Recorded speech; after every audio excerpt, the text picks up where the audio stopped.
So now class 9th students, we are continuing with our chapter Atoms and Molecules.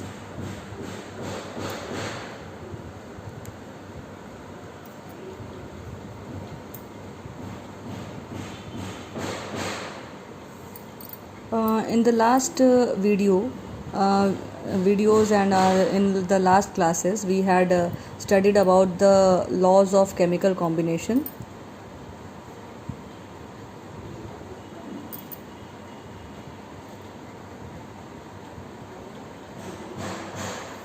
In which we had studied about the law of conservation of mass,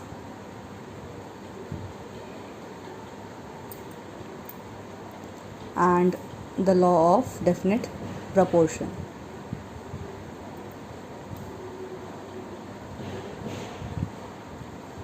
Now moving forward with this chapter, let's study about the Dalton's atomic theory. Dalton's atomic theory. Okay. So the first postulate of the Dalton's atomic theory. Before moving to the postulate, first of all, let me clear about who was Dalton. So John Dalton was a scientist. In 1808, he published his atomic theory of matter, assuming that all the atoms are the ultimate indivisible particles of matter, and the important postulates of this theory are first important postulate of this theory is that matter consists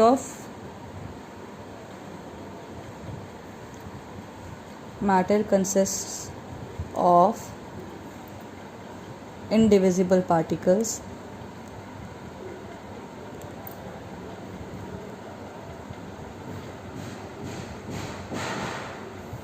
called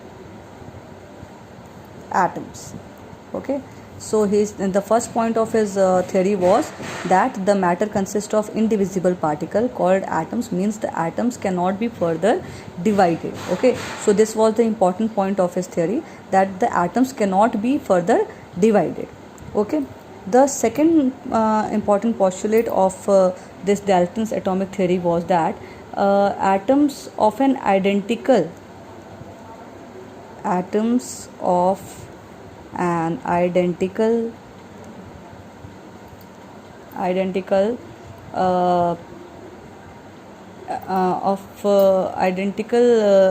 means identical element has same mass and have same properties.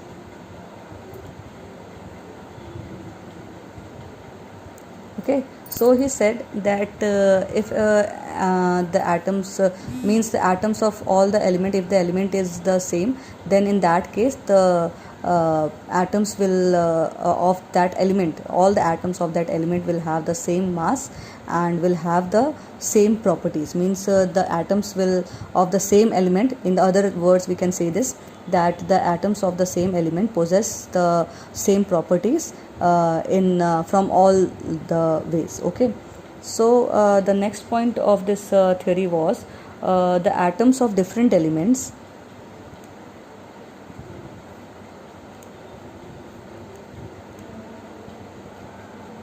are different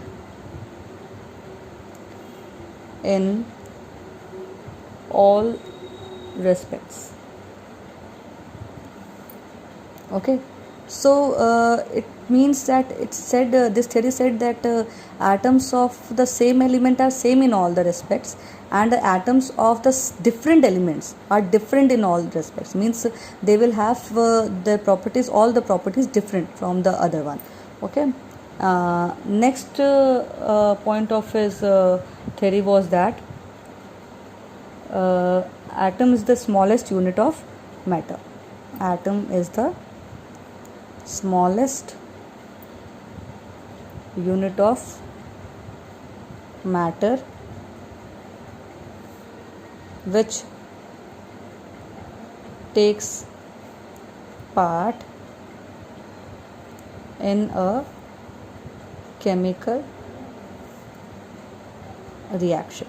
Okay, so it said that atom is the smallest unit of matter which takes part in the chemical reaction. Okay, and the next point of this theory was atoms of atoms can neither be created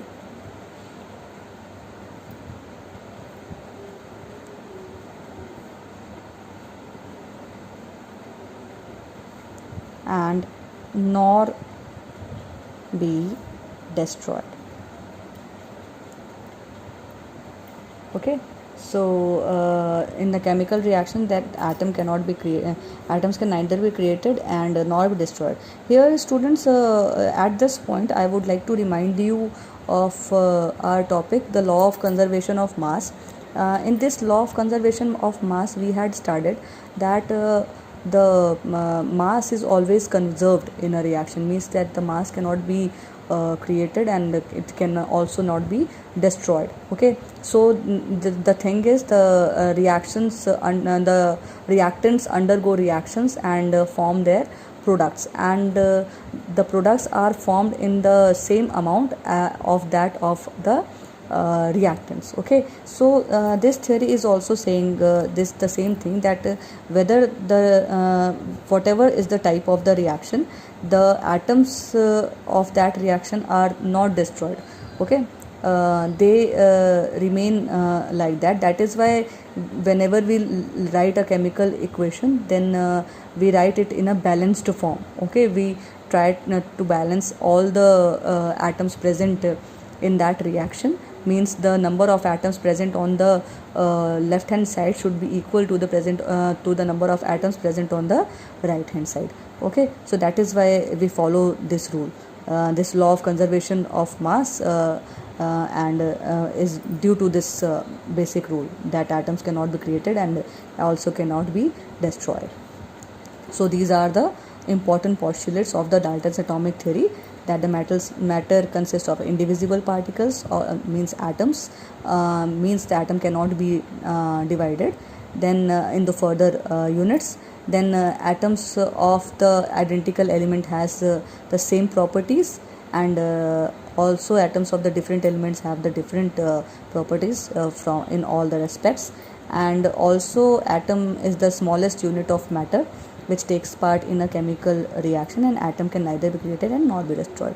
Here students, atom is the smallest unit of matter, means what, that we say that for example our human body, in human body we say that cell is the smallest unit of our life.